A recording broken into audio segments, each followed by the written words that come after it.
মুহাম্মদুর রাসূলুল্লাহ সাল্লাল্লাহু আলাইহি ওয়াসাল্লাম বলেন, ইন্নাল্লাহা লা ইয়ানজুরু ইলা সুওয়ারিকুম ওয়ালা আমওয়ালিকুম।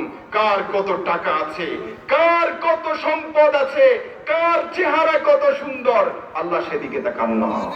আল্লাহ কোন দিকে তাকান? ওয়ালাকিন ইয়ানজুরু ইলা আমালিকুম ওয়া কুলুবিকুম। নবীজি সাল্লাল্লাহু আলাইহি ওয়াসাল্লাম বলেন, আল্লাহ তোমার আমলের দিকে তাকিয়ে আছে। আল্লাহ কোন দিকে দেখেন? আল্লাহ তোমার কলব দেখেন। তোমার কলব কি আল্লাহর জন্য না বান্দার প্রশংসা কুড়ানোর জন্য? এটা আল্লাহ তাআলা জানেন কি জানেন না? আল্লাহ তাআলা কোরআন হাকিমের মধ্যে বলেন, ইন্নাল্লাহা আলিমুম বিযাতিস সুদূর। তিনি অন্তরের অন্তঃস্থলের খবর পর্যন্ত জানেন। জানেন কি জানেন না? এই কারণে লৌকিকতার জন্য কাজ করব না। লৌকিকতার জন্য কি করব না?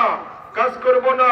আরে যেটা করব এটা আল্লাহকে সন্তুষ্ট করার জন্য করব। করব তো ইনশাআল্লাহ। মৃত্যু পর্যন্ত, শেষ নিঃশ্বাস ত্যাগ করা পর্যন্ত নেক আমল শুধুমাত্র আল্লাহকে সন্তুষ্টের জন্য করব। করব তো ইনশাআল্লাহ। আল্লাহর হাবিব রাসূলুল্লাহ সাল্লাল্লাহু আলাইহি ওয়াসাল্লাম বলেন, আল্লাহর হাবিব রাসূলুল্লাহ সাল্লাল্লাহু আলাইহি ওয়াসাল্লাম বলেন, রাসূল আকরাম সাল্লাল্লাহু আলাইহি ওয়াসাল্লাম, মান সাল্লা ইউরাই ফাকাদ আশরাক।